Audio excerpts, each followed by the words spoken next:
All right, guys, I'm here with Tobias from the Tandem app. You might have heard about Tandem. It's a huge language. It's a language exchange app, isn't it? How would you describe it, Tobias? Yeah, first, thanks a lot for having me. Very excited. We did this one time before when the podcast, I think, still had a different name. And now I'm back after all these years. And what I'm doing has not changed much. Sorry for the delay. I think it was like 4 years ago or something. I think you were one of the first guests on the podcast, actually. I think it was still longer.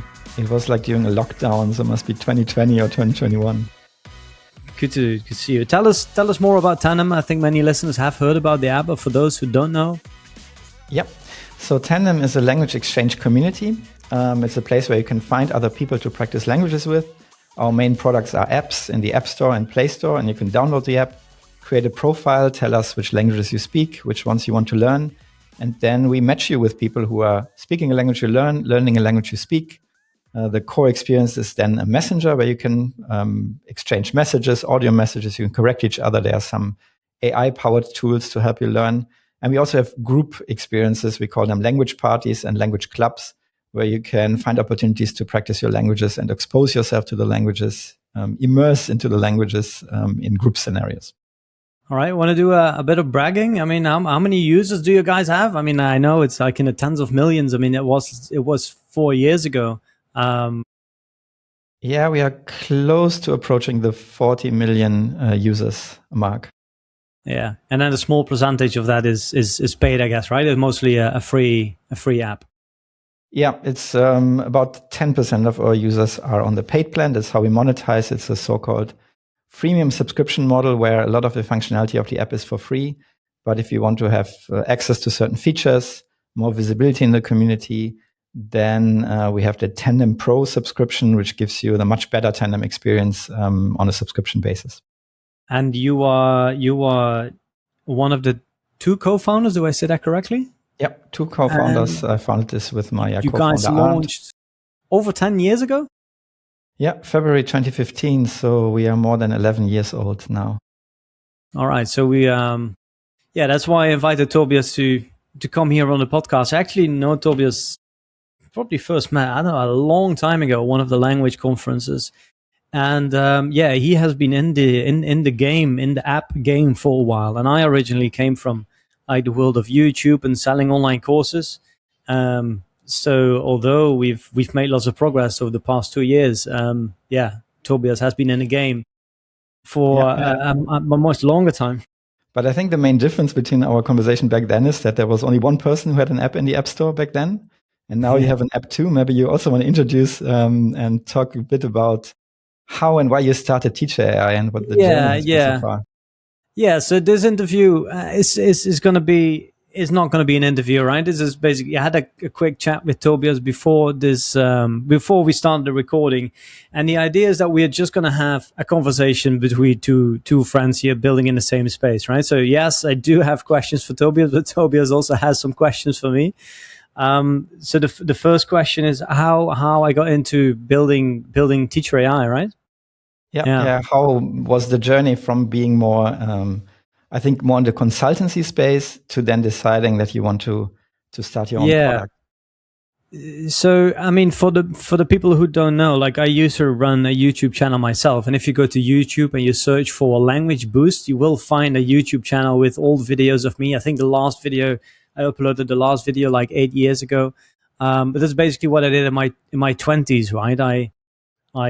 I worked online. I actually ran a translation agency from my laptop. That's what I did in my the first business that I launched in my early 20s. And that allowed me to travel, to work remotely, right? So I spent like 10 years in lots of different countries.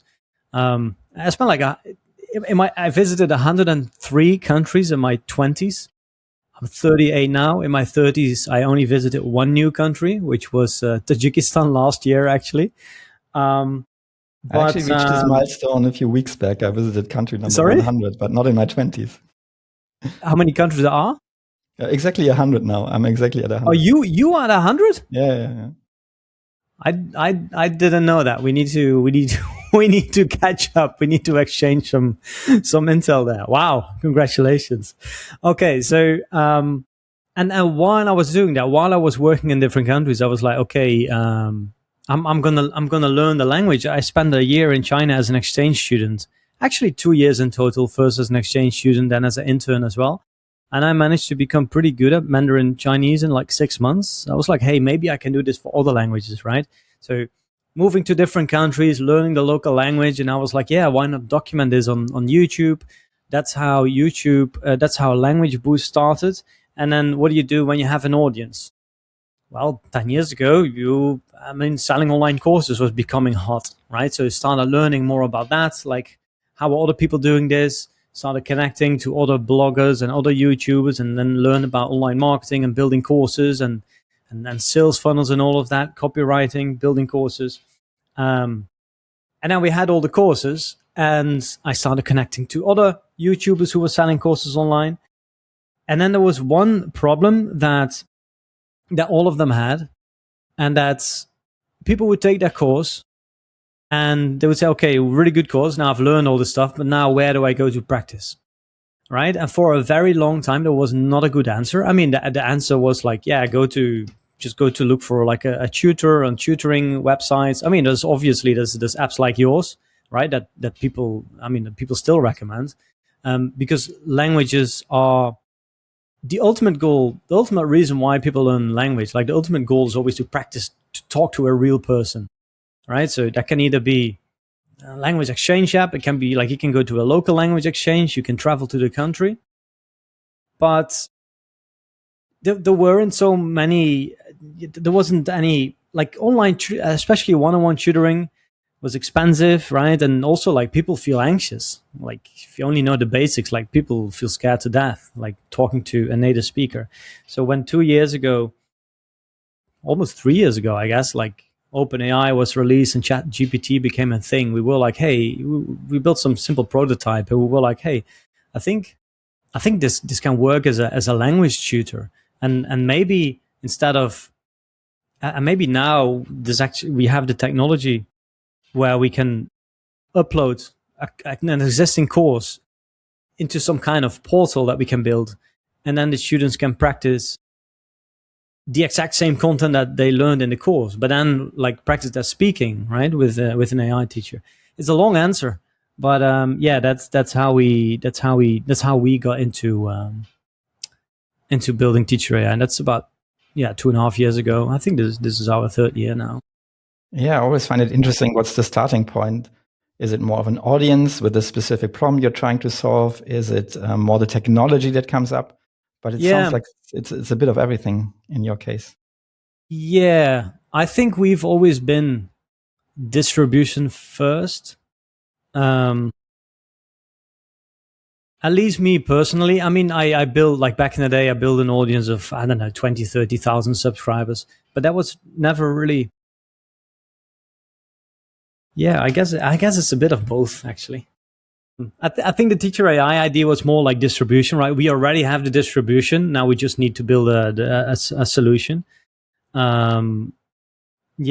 What about Tandem? Was it a technology thing, or how did you come up with the idea? You guys raised capital. I mean, tell us about the origin story. And the starting point.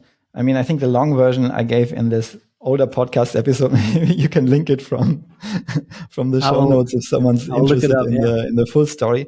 Tandem was a pivot from a previous product we had that had a slightly different direction. We called it a video chat community, and it was a mix of like around the time that we ideated around it was the time when smartphones started to have a camera on the front, and we thought there's something in this area of video chats. There was this technological reason.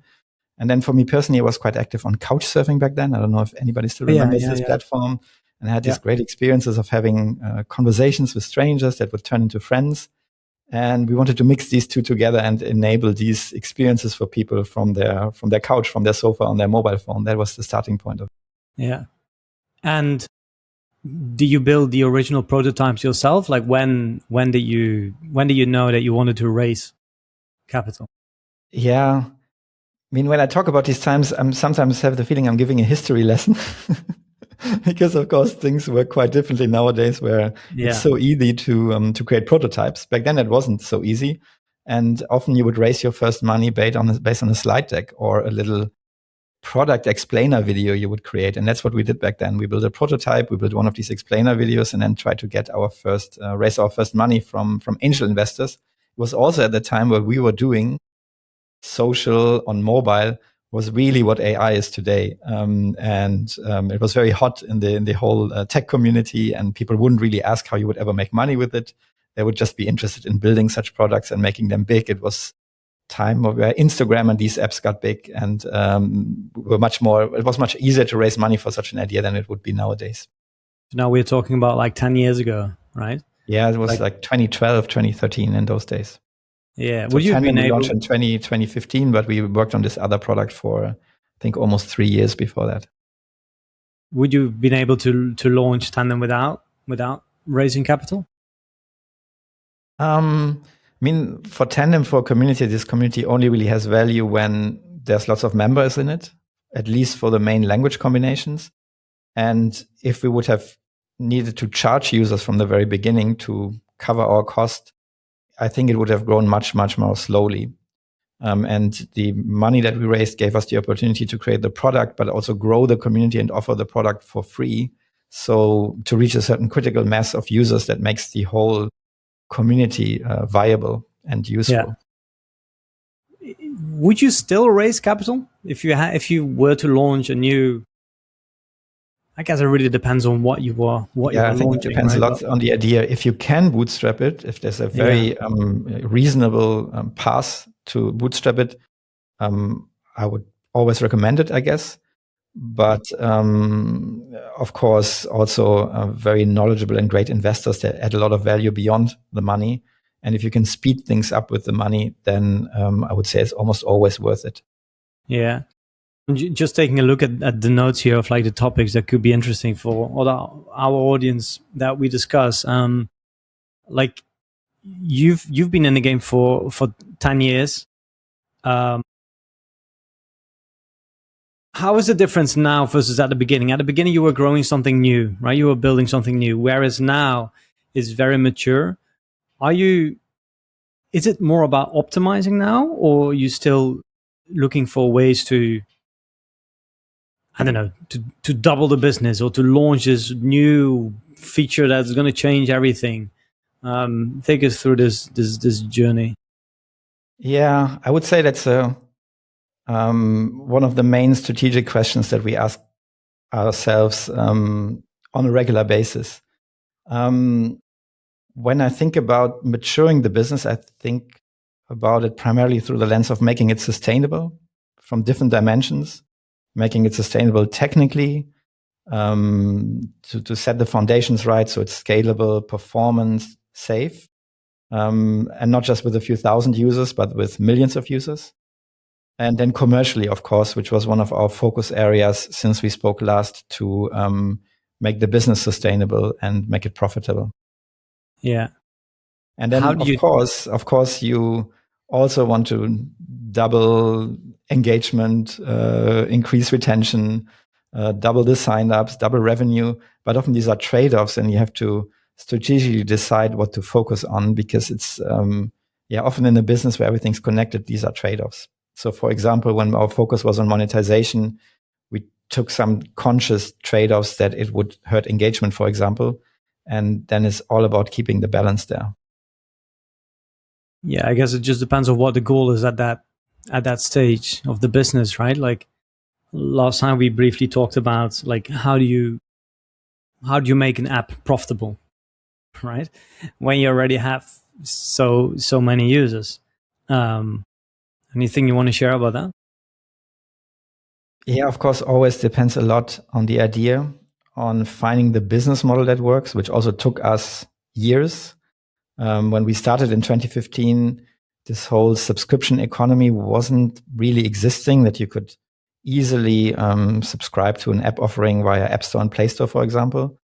And then once we found this business model, it was all about what kind of features or functionality do we put behind the paywall, what's valuable to users, and figuring that out.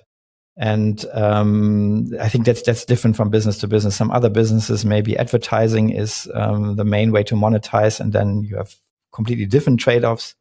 But for us, it was this path of figuring out what's valuable to users. And especially when we took the strategic decision to manage the company to profitability, we had to ask ourselves, what are users willing to pay for? And feedback we received back then when we asked people, why are you not subscribing, was often along the lines of that you get everything you need as a free member. So one strategy besides others that we applied was taking functionality that used to be for free and putting it behind the paywall. And of course, that's not always met with a lot of applause from the community, but it was just necessary to set up the business for the long run. So it did work in your case, because you could also think like, if you take away features that people like, make them pay, then they will just go to another app, right, that does offer the features for free. Is that something that you guys were afraid for? Is it something that happened in the end, or did you feel that people were just loyal to the app, and once they're loyal to an app, they would rather pay and stay? And in our specific case, we have one main competitor, HelloTalk, and we looked, for example, what features they are charging for that we are not charging for. And those were then very strong candidates for us to also charge, because then we wouldn't run the risk of people moving there. And then the other competition is simply other messengers. And there it's a bit harder. Of course, we offer some functionality that's specific for language learning that they don't offer, but they also offer a lot of things for free. For example, on Tandem, having calls is now, or initiating a call, we turned into a feature that you need a subscription for, and you can have free calls on all kinds of other messengers. But these are then these kind of conscious trade-offs that we have to make. Yeah. And so, by the way, if you have if you have any questions for me, we can keep both ways, right? Of course. I'm just thinking, like, spoiler alert, I prepared a little game for you that we can play whenever you see fit, where I want to pitch you some language app ideas and want to hear your like right now. Maybe we get to this. We can. I mean, now we can do it right now if you're ready. Yeah, because I'm very interested in sort of thinking about also the language app industry in general and where it currently is. Maybe we can do it a bit later. Now I understand. Now I understand why you wanted to prepare for this call, but it's for a good reason. So we have a cliffhanger here, right? This was the hook. Yes. Now people need to stay until the end of the interview. Yeah. I mean, what I would be interested in, because you mentioned before the starting story of Teach AI. Where do you see the business now? I think you are 3 years into launching it, and I think our growth curve is very different from an average app, because usually, like most apps, start without users, right? So then there's only one way to go, and that's up, right? Otherwise you run out of money and you're done.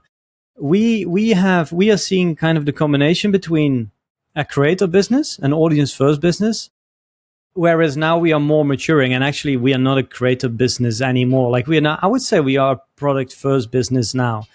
A bit of context. So we launched Teacher AI originally with Ari, right? Ari Smith, aka Xiaoma, on YouTube, a huge YouTube channel. Ari is the white guy who speaks fluent Chinese. Many of our listeners know the video. Even, by the way, I was a funny story. I spent some time with Ari in the US and at conferences, and people might ask him, like, what do you do? It's like, YouTube. YouTube. What kind of videos? And they would always say, like, ever seen those videos, like white guy shocks restaurant owner in fluent Chinese? You're that guy. You're that. I'm surprised. Even here in Belgium, like, some people have seen the videos. Anyway, so this huge audience, right? And Ari actually was the one who called me and said, hey, can we build this app? I did not have a background in building apps. My co-founder Lucas was already building prototypes. So we eventually launched together. But the big benefit is that we of course we had Ollie Richards on board as well as a minority shareholder. So we already had the distribution. So we just needed to build a thing.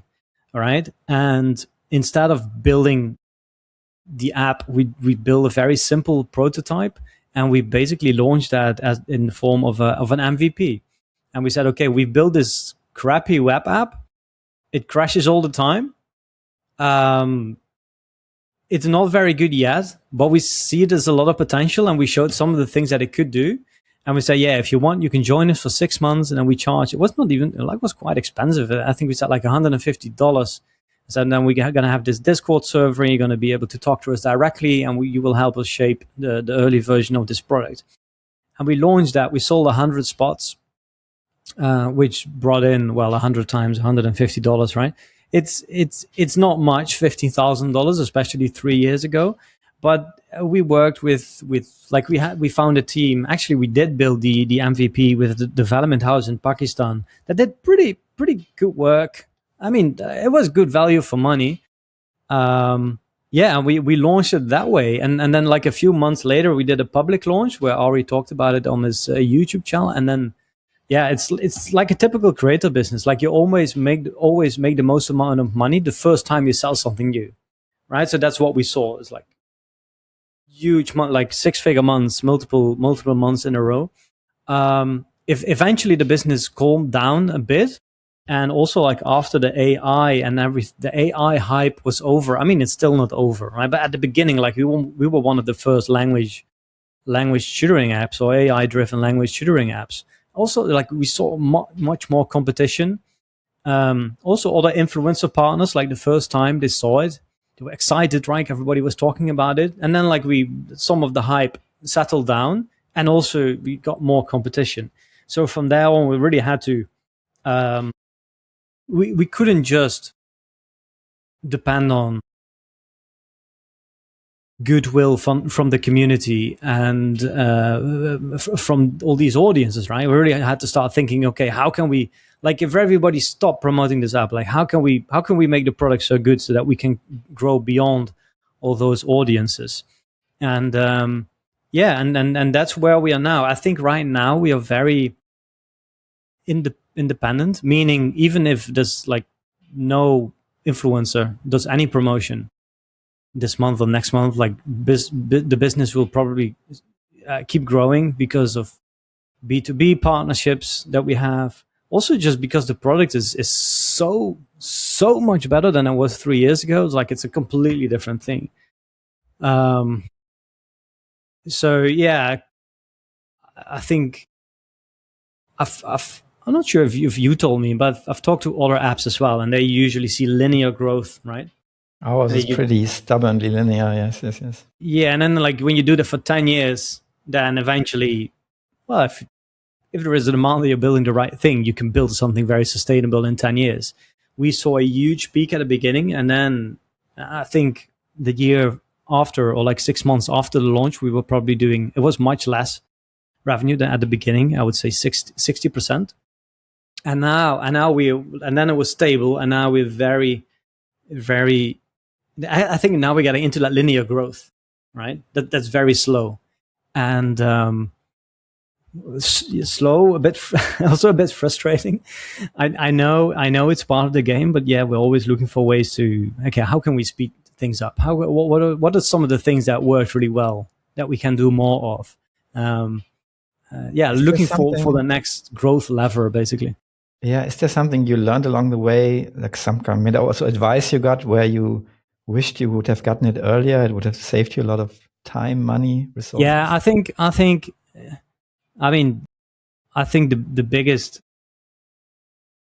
mistake that we somehow recovered from, but it took us at least a few years, is that we didn't. Okay, let me frame it this way. A few years ago, I was walking in the British countryside with Ollie, right? Ollie Richards, Story Learning. I ran these events with Ollie, and at the time he was talking about building online courses and all of that, and how it was very hard to sell courses to cold audiences through paid ads and all of that. I say, yeah. You are a creator business, right? And if you are a creator business, it's very easy to sell to warm audiences, but it's very difficult to sell to cold audiences, because cold audiences don't care about you. They care about your product. And if your product is just another teachable course or like a self-study course, it's like, yeah, I mean, there are thousands of them, right? And so maybe it's time to start thinking about becoming product first. How? building an app, right? The story, I mean, story learning is a method. I mean, something people like. Why not turning into an app? And I think for many people, including for me, and also for Ollie 2 years ago, like building an app was so intimidating. It's right. It's like, yeah, building an app is going to cost hundreds of thousands, millions probably. It can crash. You can get angry customers. You need to manage a team. Like there were so many reasons to not do it, and there's still many reasons to, by the way, not do it. Now I'm going on a rant here, and I forgot about your question.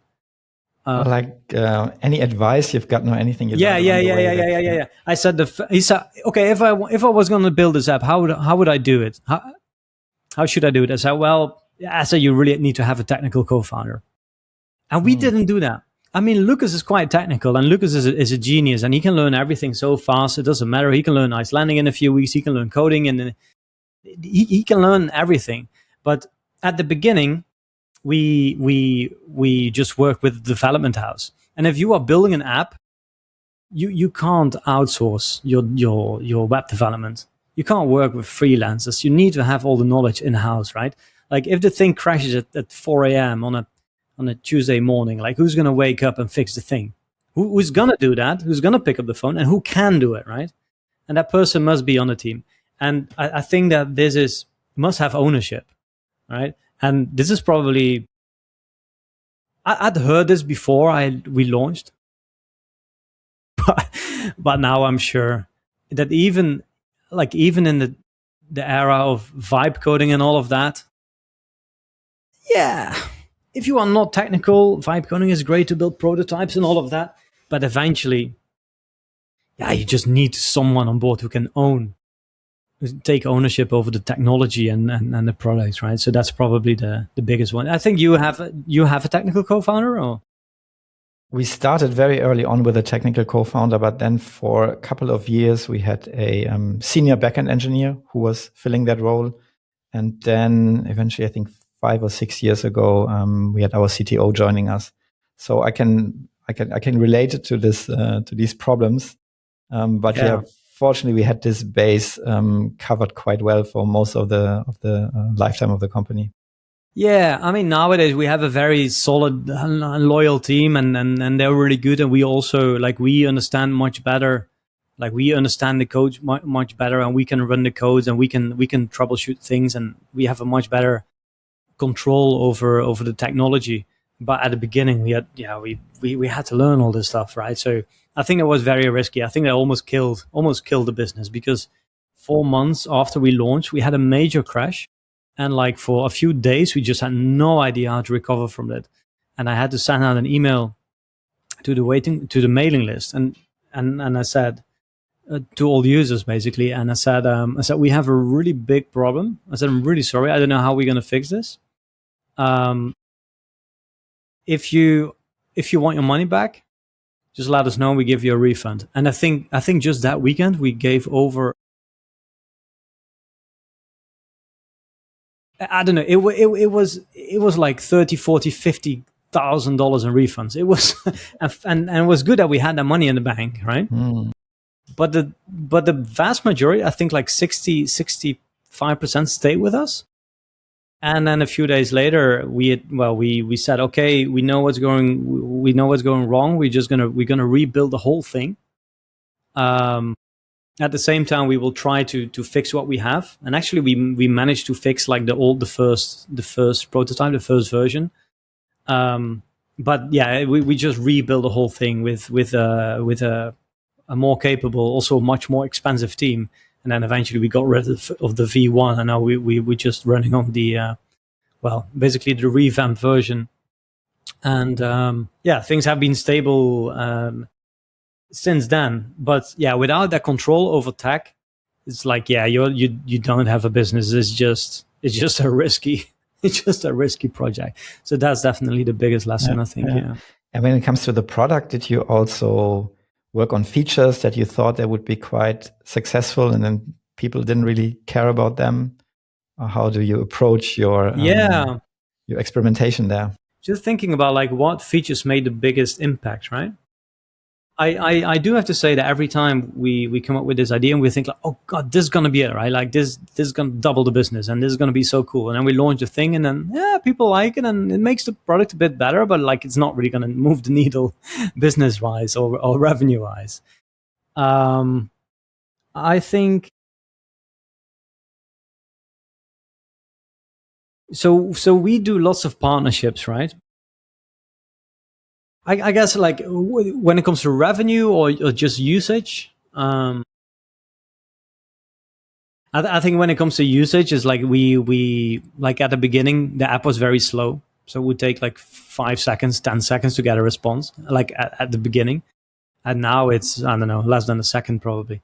I think for the user experience, that's probably it. It's probably just like make it easier to use and make sure everything works fast. For a long time, actually until a few months ago, I think all of us were still very focused on features.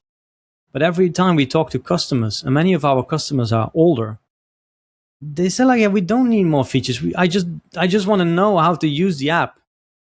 And I'm thinking like, "Yeah, well, there's only so many buttons, right? It's like quite obvious how to." But no, people actually don't know how to use the app. So I spent like a few weeks ago, I built like this user guide with Claude, with like tons of screenshots and like you can click and it's interactive and all of that, just explaining how it works. So I think we should probably have spent more time at the beginning at explaining how to use the app and guided tools and tool tips and all of that, and less on features. There's so many things that we've.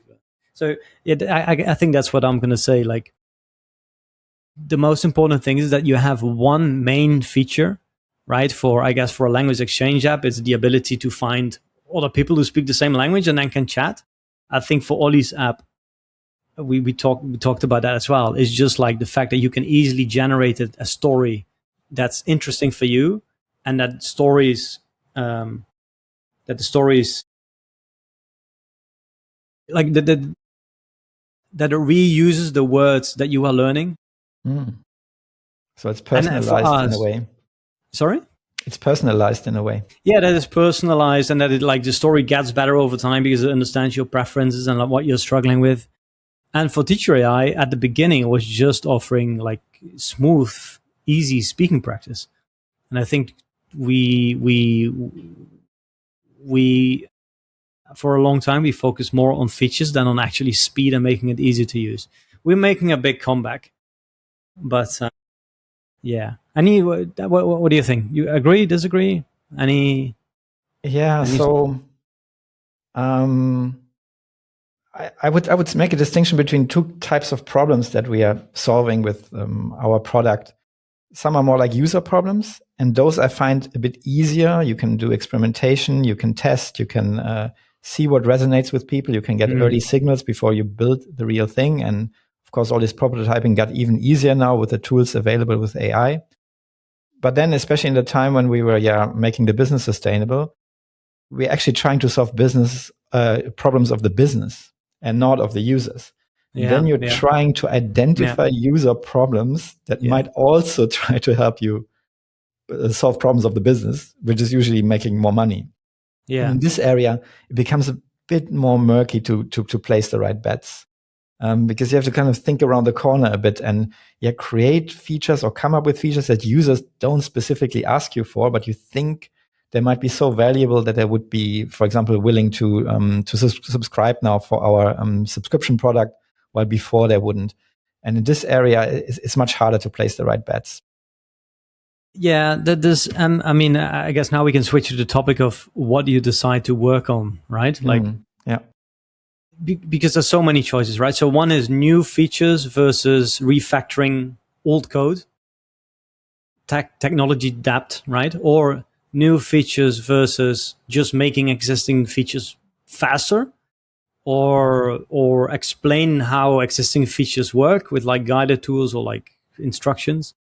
Or are you gonna work on conversion? Are you gonna split test pricing or split test feature to see split test onboarding, for example, right? Just to see which one converts better. Or are you gonna create an affiliate program so that your affiliates your partners can promote it and get a commission. Like, that's not really better for the users. I mean, they don't know. It doesn't make the product better for the users. So it's not just are we gonna fix bugs, like bugs that we know we have, but not that many people complain about it. Yeah. It's not just shall we do A or B, right? There's like 10 things, and they all need to be done. You need conversion. You need good retention. You need happy customers. You need low crash rates. You need all the things. So which one are you going to do? And of course, all this with limited resources. If you would have the resources, with limited resources for each of these problems, and have them focus on these problems, it would be easier. But also in the reality of Tandem, being resource constrained has always been part of our journey. And then strategically, you have to decide: are we doubling down on one of these areas now for half a year, completely focus on, or do we do a little bit of everything to make some progress in all of these areas at the same time? Yeah, and these choices are really hard to make. And they're really hard. I heard someone saying that as a business owner, you always need to let fires burn, right? Because you can't prioritize everything. Like as a business owner, you need to prioritize, and prioritizing means letting fires burn, because you can only work on 1, 2, maybe 3 things at the same time. I think, like the way we do it, I mean, it doesn't solve the problem, because it's always it's always difficult, right? But we try to really think on what is the goal for this month. I mean, not even this quarter, because as a small organization, like we change, not all the time, but we do change direction every now and then. And we really just try to think, okay, how can we grow the business by, I don't know, another 20% by the end of this month? Or at the end, like how can you double the business by the end of the year? And usually it only comes down to, for example, now we started with these creator partnerships, right? With an affiliate program, and now we have some white label apps, and we have schools who have their own white label app and buy a few hundred licenses every month.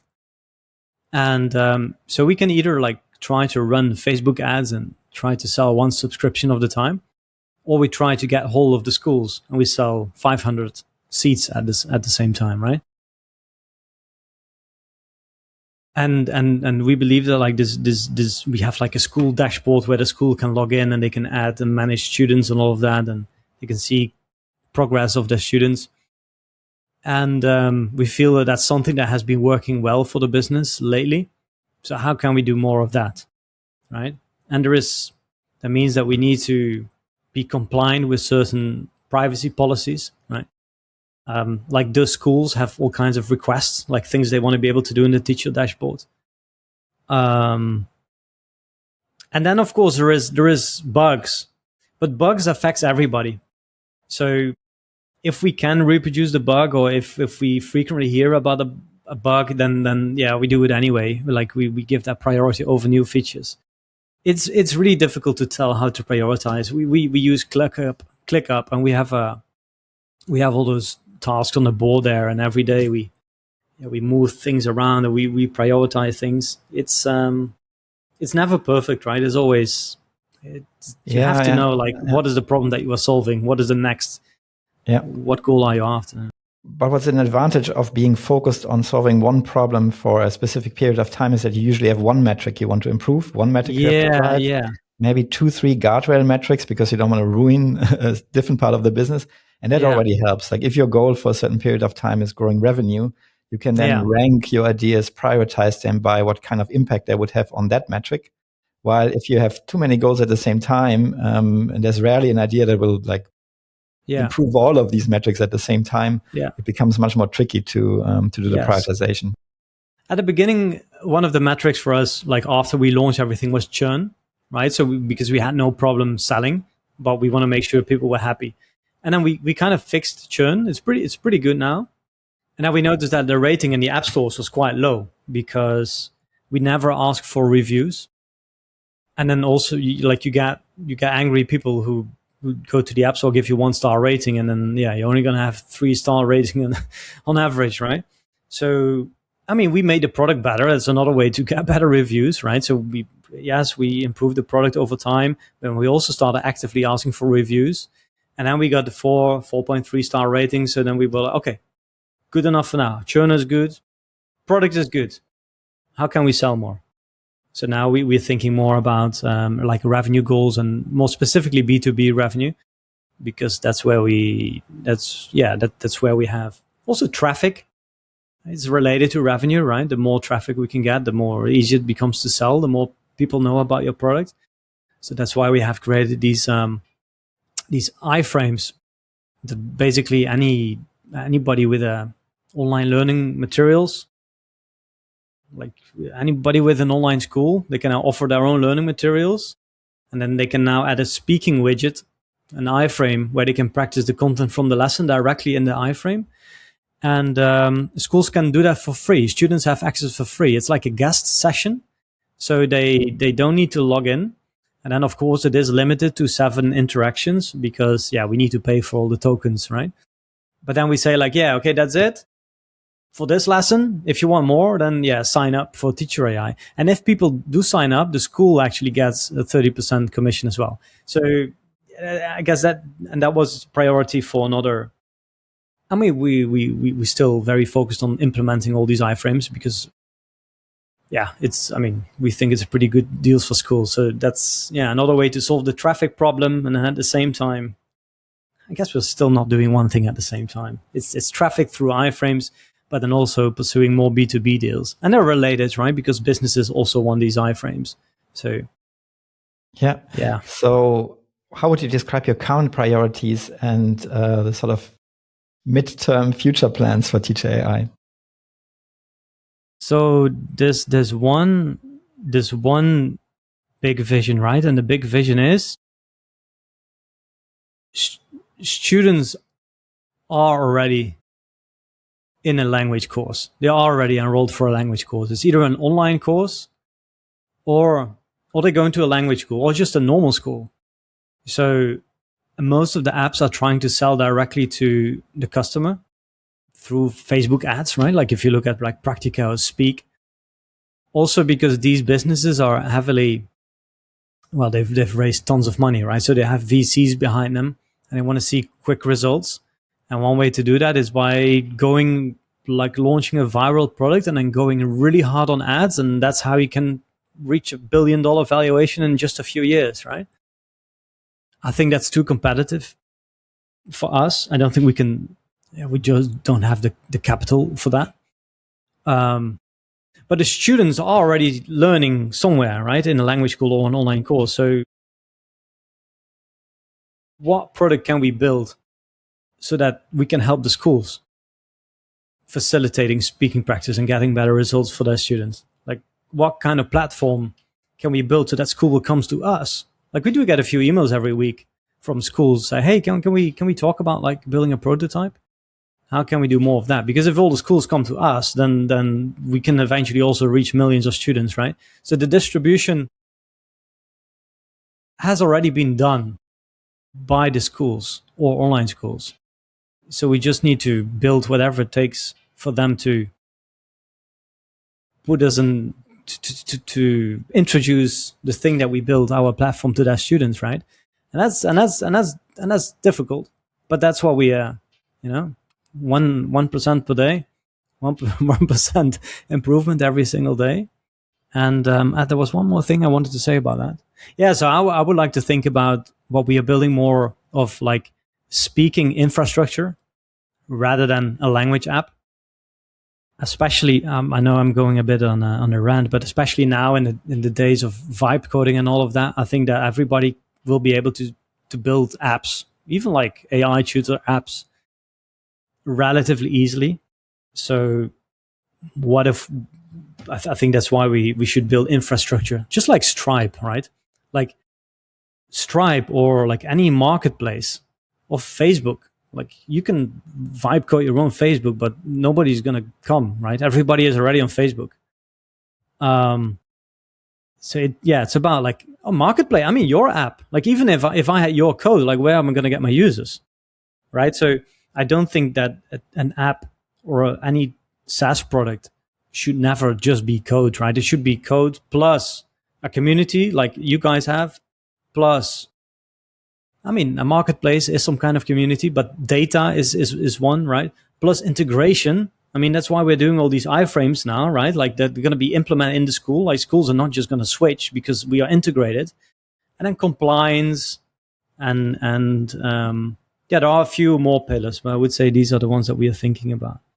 Sorry, it was a long answer. I hope at least the listener. Super interesting.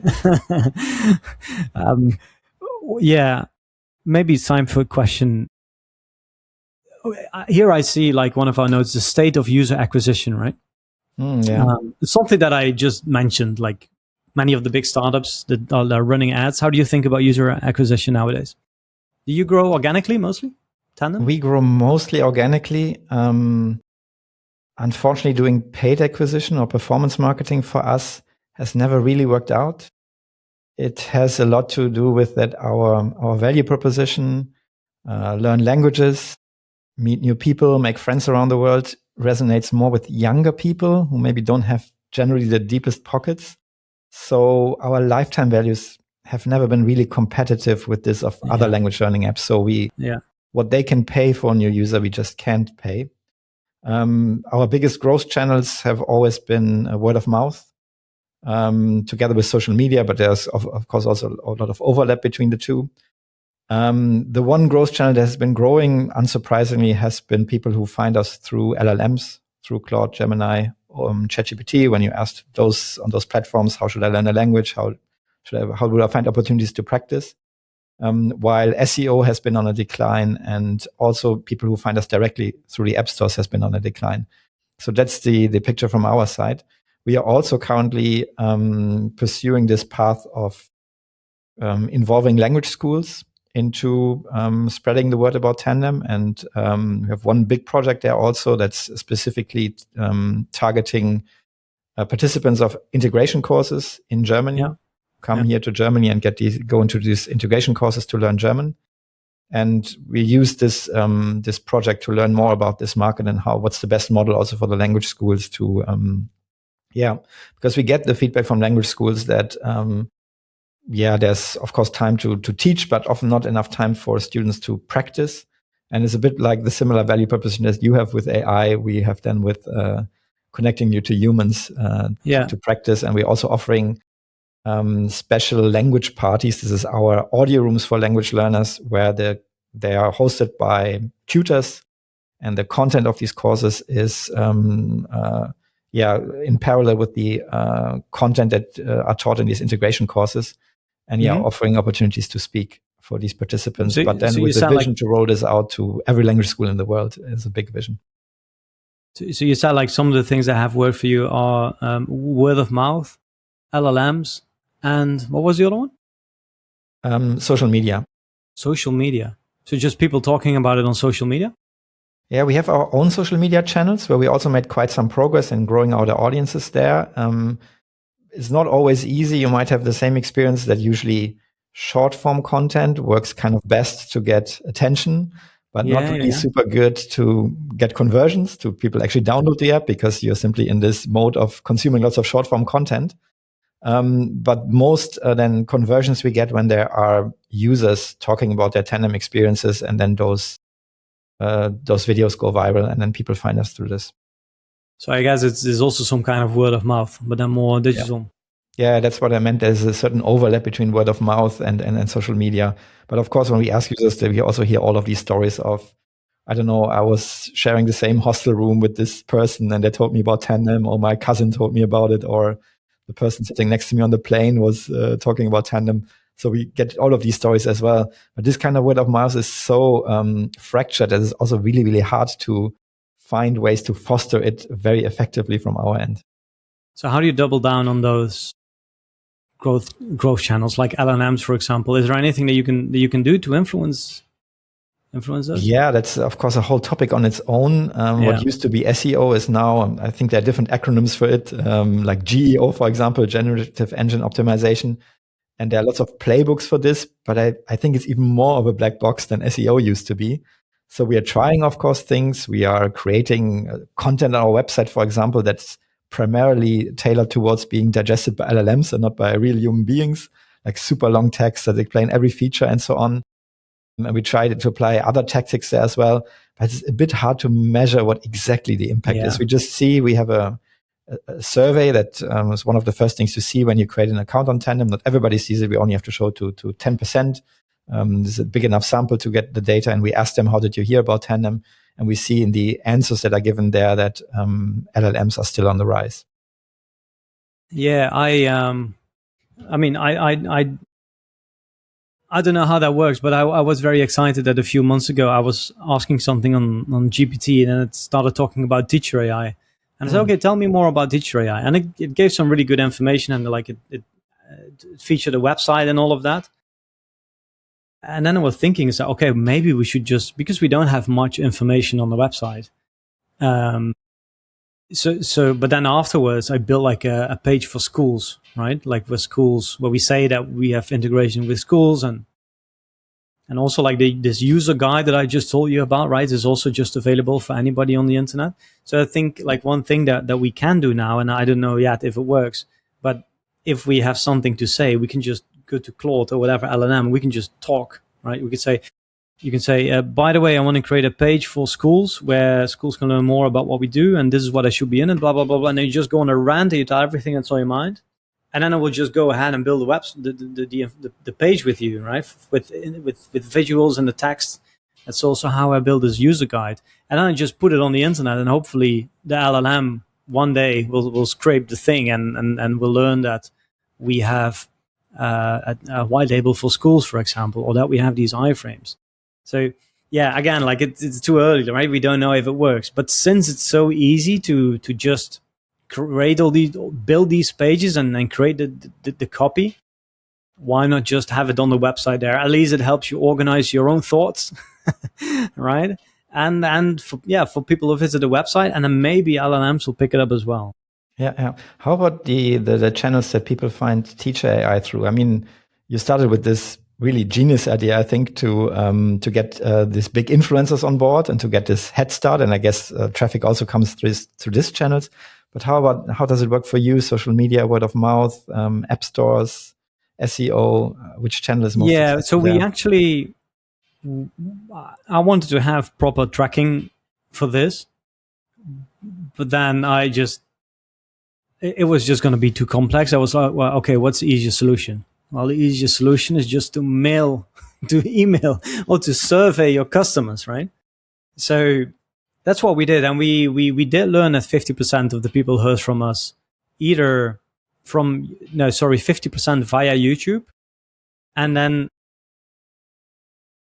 of the people who bought, 50% said that they bought because they trust someone who recommended the app, right? So it's still, I mean, at the beginning, I said that we are quite independent. I think all the way at the beginning, we relied on Ari's brand and on Oli's brand, but that's no longer the case. So I would say that still 50% is because of like influencer partnership and now also school partnerships.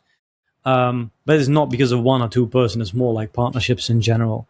So this partnership model has always, I mean, that's where we came from, right? Has always worked. So right now, like what we're doing with these iframes, and like we're also running like speaking challenges with the influencers where we do all the work and we give them like 70% of the revenue.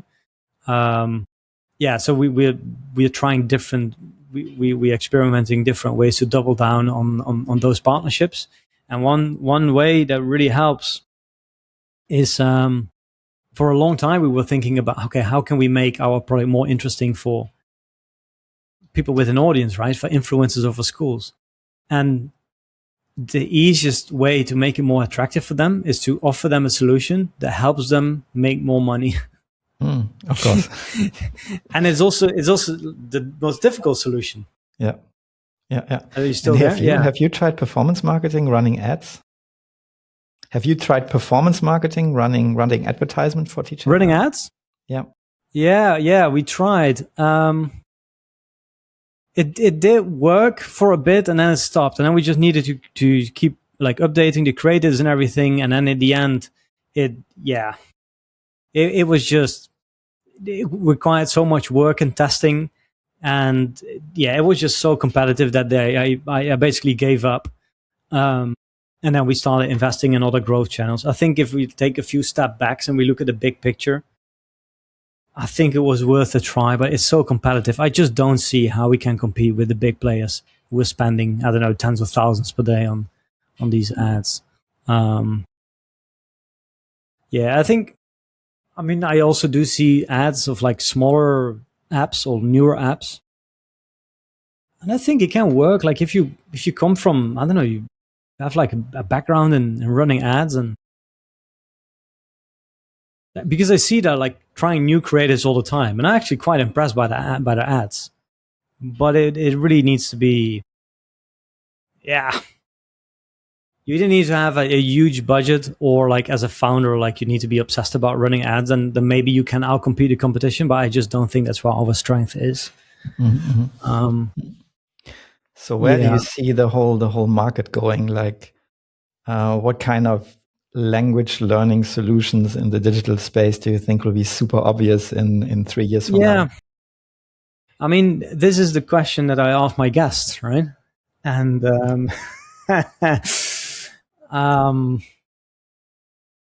I watched quite a few. I also watched an interview that Maria Mogilko, who was also part of our inner circle, she interviewed Louis von An from Duolingo, right? And he asked the same question, and I wasn't that impressed with his answer. He said, like, yeah, now Duolingo is for free, but people still need to pay for speaking practice. Maybe someday that's going to be for free, right? As the cost of LLMs and text-to-speech and all of that go down. He said a few more things. I think that learning needs to be hyper personalized, right? Right now with Teacher AI, I mean, you can kind of personalize it, right? If you know what you want, you can just talk about the topics that you want to talk about, and you can do the exercises that. But there is no like dynamic learning path, right? So that's something that we are experimenting with now.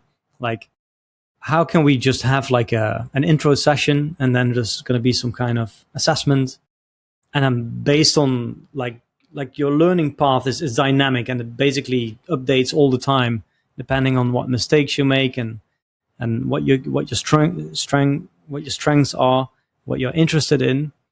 I'm also, so personalization. Yeah, I personally, I just really like the idea of integrating with existing schools, because if you can figure out that, like, you don't need to run ads. Like, it's just going to make the distribution much easier. And of course, also privacy and all of that. Like, we're talking to schools now, they have all these requests. Like, yeah, what happens with the data? What about this? Are you guys compliant with that? What else? I mean, these are kind of, I don't know if they're obvious. I think they're obvious. I think they're quite obvious. I mean, for a long time, not for a long time, but like there was a time where people were talking about like the metaverse, right? Everybody wearing these, what do you call them? These VR headsets, VR, yeah, AR, these VR headsets, XR. and you can go into like a virtual world, and you can talk to AI tutors, but then you can also see them, and you can. It's a bit too much fantasy. Do people really do that? Maybe. I tried it back then. I went to a few language exchange, you could call them meetups in the metaverse. Yeah. And those were interesting experiences, but for me personally, not sort of, how to say, appealing enough that I would do it on a regular basis. Yeah, I do still believe in like human. It's like I said, right? Like, in the end, people want to talk to real people, not to AI tutors. So I've also been thinking about selling, like doing partnerships with like language coaches or language schools, and say, okay, we have all these customers that are already learning Japanese. Shall we make them an offer to come to your school and learn at your school, and then a commission that way? I think it's too early for us to to start playing with these experiments now. I think we just need to grow our user base. But yeah, I'm still a believer in in-person language exchange, or going to language schools, or like language experiences, right? We have I just talked to Lucas, Teacher AI co-founder. He's in Iceland at the moment. He's doing like Icelandic summer school in Reykjavik. And he was like, yeah, most people who come here are just like rich Scandinavians who want to spend the summer in Iceland and want to have something to do and want to learn about the language and paying a lot of money for that. I think people still want experiences and human connection. So that's not the thing that we are building, but we want to build a tool or the infrastructure that those schools or organizations or whatever you call them can use to get more speaking practice. What do you think? Anything that I've forgotten? Yeah, I mean, I think I would have two different takes on this. One take, what I see or what I predict more and more apps that will be created are sort of more niche products that serve smaller audiences by people who are experts in the field and have enough technical knowledge to instrument AI to build these products. But you don't need these big teams anymore to do it. And you also, the niche is maybe so small that you won't be able to really afford a big team. But if you build a bunch of these apps that serve niches, you can still build a very, meaningful business with it. And this is just enabled by this easiness now that you can create prototypes and apps that don't necessarily have to scale to 10 million people, and that you can create with all these tools that are available now. And I've seen some signs for it. Like a couple of weeks back, I was at this event called the Polyglot Gathering, which is a really, really great event for people who love languages. And they always have one event, which is an expo, which is very simple. People can just, present products they've done in a sort of fair kind of trade fair kind of setup. And there was an app, for example, that's simply to track your language progress. Like you can, all the languages you have, and for every day you can track. It's called, I think, Fluency Tracker. No, I'm not sure. I'll look it up. And of course, this is for a niche of people who learn a lot of languages at the same time. And I want to track exactly today. I learned read 10 minutes in Spanish. I spoke 10 minutes in Portuguese, and I did this and this and this. Or I also saw an app that I found quite fascinating, where if you already speak a couple of languages and you want to learn a new one, it would tell you what grammatical concept or what aspect of the language you should learn through which of the languages you already know. Also very niche, but super interesting for a small audience that's really crazy about languages. And I expect this. So this is like one area where I feel these smaller niche apps created by real experts in the field that maybe in the past would feel disencouraged by by all the work it would be and the effort and investment to create an app. The other one is more of a vision. I think the most effective way to learn languages is still one-on-one tutoring with a really, really great tutor. And I think someone in the next couple of years will create an AI tutor that really feels like the best language tutor ever. I think the technology is not quite there yet. And also, I think it has to be one of these real-time voice models to feel really natural. It can't be text-to-speech, speech-to-text. And for the real-time voice models, the costs are still too high. But we're getting there. And I'm not sure if it's already possible in 2 or 3 years. Who knows? This time of AI, it's very hard to make predictions that stand the test of time. But this is one of the other visions I would have for the next big thing in language learning. AI one-on-one tutor that's just perfect, personalized, gets to know you well, and really teaches you the language from scratch, not just when you're already at a certain level. And that looks like a real person, right? Like you have apps like Practica that use avatars, but even more realistic and more natural. And another thing, like you were talking about niche apps.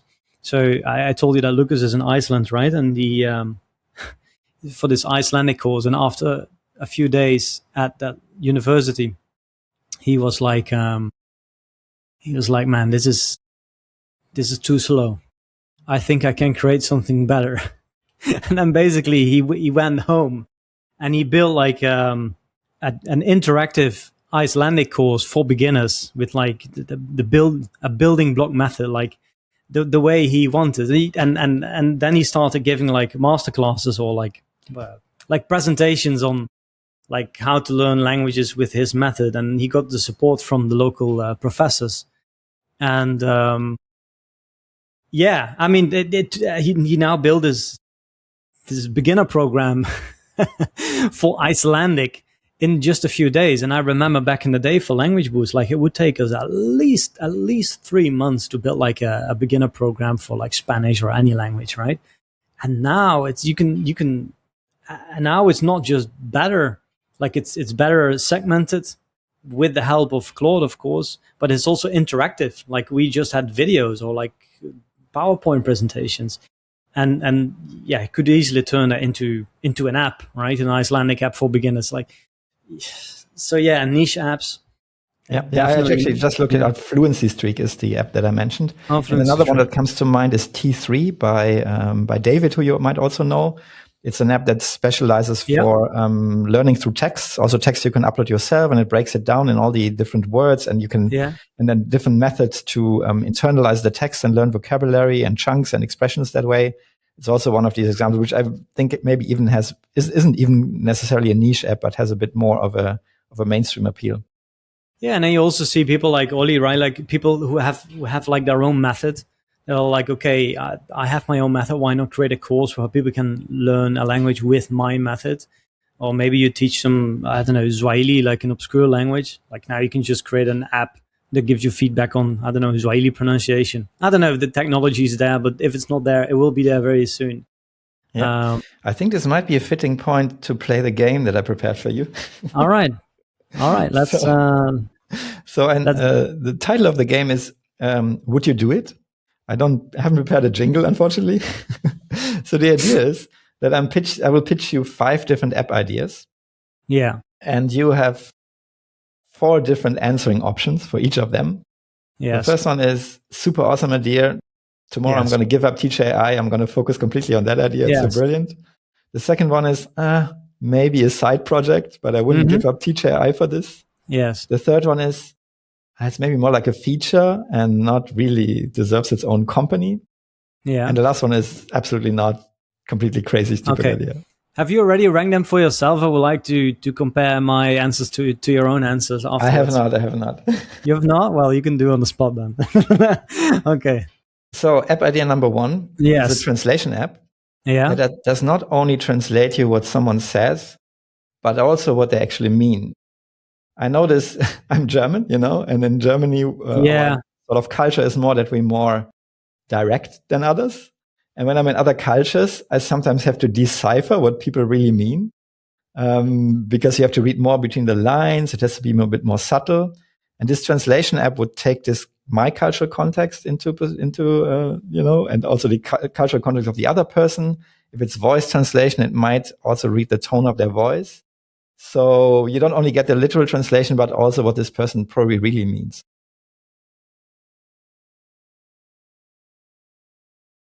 And you have to pick one of the answers, but of course you also have to give an explanation. Yeah, I mean, it sounds like something fun, but then, like, is that really a pain point? I know when talking to Indians, for example, like sometimes you don't know what they're saying, right? But then you just turn on the transcription and you can see it. I know that meaning gets lost in translation for sure. Like I'm Dutch, right? I'm also very direct. Man, like I remember who are you gonna charge for that? Who are you gonna sell this to? Like companies or could be individuals? Yeah, okay. Let me give it in the work context. Let's say multinational companies with multinational teams. And where you get feedback, let us say you made a presentation and you send it to the American office, and it comes back with it's super awesome, I mean, it's brilliant. If you only change this one thing there, it's going to be fine. But it actually means the whole thing is kind of so-so, and this is the worst part. I think this could be like a plugin or something, right? That you install in your Google Chrome, so that when I'm talking to you, I say, okay, Tobias, he's very German, 100% German. And then when you speak, I get like notes. He says he hates you, but actually he likes you, or like a plugin. Or so it's more of a feature, but does more like a feature. Company. Yeah. Okay. Idea number 2: an app to learn Italian, which specifically also includes all the hand gestures. So you're not only learning, the expression, but it also always teaches you the fitting hand gesture to that expression. Also thinking feature. I mean, I know like Italian selling courses that also teach the gestures. And it could be, I'm more thinking like it could be like a fun quiz, like Italian hand gestures, right? It could be like a web app with like a fun quiz that's actually very easy to vibe code nowadays. Yeah. That's probably what I would do. I would vibe code that, make it a really easy quiz, and then I don't know, show 50 hand gestures, because there are many, right, in Italian, and then you let people guess what they mean, right? And you get a score, so more in the form of like a game. And then all the Italians are going to be proud. They're going to be shared with their international friends. And then if you get traction that way, you can maybe find a way to make it paid or add ads or something. So I'm more thinking about it as like a fun So tool more that could like actually a user acquisition tool for your Italian course that maybe might go viral. maybe, Okay. yeah, actually, like a lead magnet. Watch this video, then go and download my Italian hand gesture course and see how Italian you are or something. I think that could be a cool widget. Yeah. Okay. Then idea number 3, kind of in light of current events, while we're speaking, we don't know yet who's the next world champion in football. An app that teaches you language through football, and it's a whole role play thing. Yeah. You have the role of a young player who joins a team abroad and has to learn the language that way. The club maybe also gives you a teacher, so it's really like a game. And then you have to, I don't know, give interviews. You have to do your own social media. You have to talk to your teammates, the whole locker room talk. You have to understand the banners of the fans in the stadium. You have to talk to the other players on the pitch. You have to understand the chants that the fans sing. And these are the kind of elements that teach you language. Yeah, I think it's a good idea. I mean, I'm more worried about the complexity here, right? But like, I mean, this could be simple at the beginning.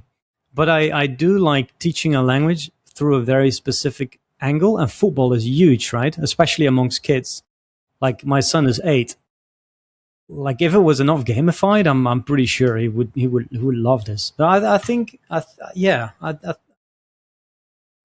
is a world where that can exist. Like learn English, a big language, big sport, but then a unique angle. Learn English through football. And would you give up Teacher AI to do that app from tomorrow on? No, and the reason for that is that, I mean, I've launched lots of small projects throughout my career. I mean, I'm my 15-year career, right? I'm not that old, and something only works like 1 out of 10 times, right? So, like when we launched Teacher AI and it worked, I was like, wow, this is one of those opportunities that I only get once every 10 years, right? Like once you launch something that works, you have to jump on the opportunity and double down. And I think at the beginning, like when you're young, you don't know, right? Because I see people around me, or I have seen people around me who launch something, they get traction, and then they're like, yeah, but it's difficult. I'm going to move on to the next thing. And then, no, man, do you know how difficult it is to launch something that actually gets traction? So yeah, I mean, I realize that now. So we got traction with Teacher AI. Now we can't stop. We have to keep going.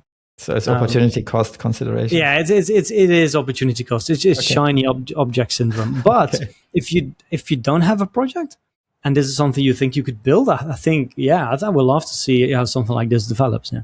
Okay. Then idea number 4, like an AI conversation app, but hyper realistic. Like if you don't speak fast enough, it's going to switch to English. It's going to interrupt you all the time. It's going to use slang and all kind of Gen Z lingo, like the kind of experience you would really have with like impatient locals when you're traveling. Yeah, I mean, but I think that's what any language tutoring app eventually has to do, right? So I don't really feel like this is just an improvement that even apps like us have to make as well. Yeah, maybe this is in the category of features for Teacher AI. Yeah, like some kind of if you can, crazy mode. Yeah, I mean, if you can build a thing today, like for sure. But I think it's just improvement. I think we will get there eventually. Okay. I have one more. Do you have one more? Yeah, I have one. Yeah, I have one last one. Number 5. Number 5 is an app that teaches you sentences, expressions, chunks that get you out of tricky situations. I have an example. Many years ago, I used to live in Croatia, and people there are super hospitable. And when you're at someone's home, they just don't stop feeding you with food. and it's kind of impolite to say I don't like it, and and don't eat it all. And then I learned this one expression, which is puchichu, which basically means I'm exploding, and it's also kind of funny. And then people would laugh, and I would get out of Croatian. Croatian, okay. And I would get out of this situation. People would laugh, they would understand, and without them feeling that I don't like the food or something, I would be fine. And you can just ask GPT. Does this? You can just ask ChatGPT. I think it's too specific. Okay, so it's more like let's say it's a wrapper for ChatGPT. Yeah. I one thing I do believe in though is I mean, we talked about it the first interview, a language exchange app for a dating app for language exchange. Okay. So like Tinder for language exchange. I know why you guys are not doing that, but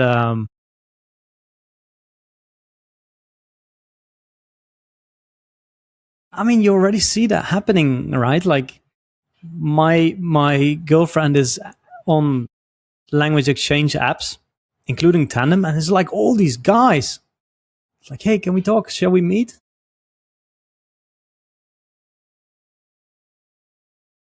I think people are already going there. Like if you are single and you're moving to the other side, you're moving to Tokyo. Like you want to meet a cute lady, right? Yeah, also remember we discussed it last time, so for that in detail. Yeah. It's for another show notes. Sorry, but if you link the episode in the show notes, there's a link. Yeah, I will do that. I mean, like I mentioned back then, we know that it's a use case for Tandem. We have to mitigate it though, because if it becomes the prevalent use case, it's just going to ruin everything for everyone. Yeah. Say, probably in the meantime, there are more Tandem marriages and more Tandem babies born. I actually know some of them. But this experience that you download Tandem as an app, and of course, especially happens to females. Yeah. And the first 10 messages I think it should be from launched. people who ask you to send photos, or if you're single, but you're actually there to learn languages, then you're leaving again. And this is why we still have all the measures in place to not make it the number one use case for Tandem. Yeah. No, it will learning probably a language together, helping each other, then liking each other, and then more things happening. This is a whole other thing. But if we would brand it and position it as a dating app, I think that's the easiest way to ruin the whole thing. Yeah, it would have to be launched as like a separate thing, right? Like a new product, like a side project. Yeah, and then of course there's also no shortage of dating apps. Everybody maybe knows the main ones, but if you look on the App Store, you find 100 other ones. So it's not like anybody's waiting for your new dating app to come out with a new and it's a platform. Original angle. And it's a platform, right? So you first need to, like Tandem, you first need people on it for it to work. All right. Thank you, Tobias. We this has been the longest podcast episode in, I think, the history of the Creator Empires podcast. So congratulations. Final question. You said you've been to 100 countries. Which one were the most obscure, the strangest places you've been? Of course, North Korea comes to mind. When was that? Most obscure, most surreal place. I was there in 2010. Okay. We could do a whole other podcast episode about that, but that's probably number one of the places that are. And number 2 and 3? For you first. For me, well, I think definitely North Korea, but then also I went to Syria when the war broke out, which was actually very nice. Really liked that trip. I mean, I've been to Iran, but Iran is not. I mean, it's very, very friendly and like easy to travel. And Mauritania, one of the worst places I've been. You've been there? No, not Mauritania. I can't actually name a lot of other places where I really had bad experiences. It's and of course the North Korea experience wasn't also bad. It was just very surreal and very weird, but not that anything happened there to me or anything like that. Right, Tajikistan was cool. I went to Svalbard, like up to the Arctic. Was cool during the summer. Not too. Yeah. Didn't go to Chad or Eritrea, Somalia, or Afghanistan. Although I was at the Afghanistan border in September last year, but we didn't go in. Yeah. All right. Thanks, Tobias. And thanks for listening. If you have been listening to this episode, if you want to connect to Tobias, then people can go to LinkedIn, I guess, right? What's the best way to get in touch with you? LinkedIn is a great place to find me and contact me. And of course, Tandem, tandem.net, or look for Tandem in the app stores or play stores. That's all right. Thanks so much for sharing. All right, thanks for listening. And if you like this episode and you like these conversations about building businesses in the language space, then make sure to check out our live events. We also run an inner circle community it's a networking community for people in the space, for builders in the language space. You can go to www.creatorempires.com to learn more. We're also on Instagram, by the way, where we have some, where you can learn more about what we do. I will add the links in the description. See you next time.